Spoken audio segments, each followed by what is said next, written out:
মুখোমুখি করবেন, এটা হবে। এখন কথা হলো, কবরে যে ব্যক্তি শায়িত হয়েছে, স্বাভাবিক মৃত্যু হয়েছে, দাফন হয়েছে লাশ, তারটা তো বুঝে আসলো।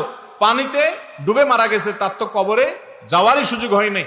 বাঘে খেয়ে ফেলেছে, বাঘের পেটে চলে গেছে, তার শরীরের সাথে মিশে গেছে, এই ব্যক্তির কিভাবে প্রশ্নোত্তর হবে?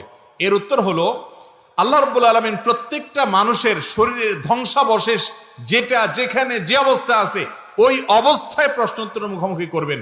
ধরুন একজনকে বাঘে খেয়ে ফেলেছে, কুমিরে খেয়ে ফেলেছে, আগুনে পুড়ে ভস্ম হয়ে গেছেন, ছাই হয়ে গেছেন। ছাই হয়ে গেলেও তার শরীরের ওই ধ্বংসাবশেষ, ছাই থাকুক আর মাটি থাকুক, কিছু একটা আছে, যেটা আছে ওইটার মধ্যে আল্লাহ তাআলা অলৌকিকভাবে তার মধ্যে রূহ দিয়ে তাকে প্রশ্নোত্তরের মুখোমুখি করবেন। সেটা আমরা দেখবো না, বুঝবো না, উপলব্ধিও করবে না, কিন্তু প্রশ্নোত্তর হবে।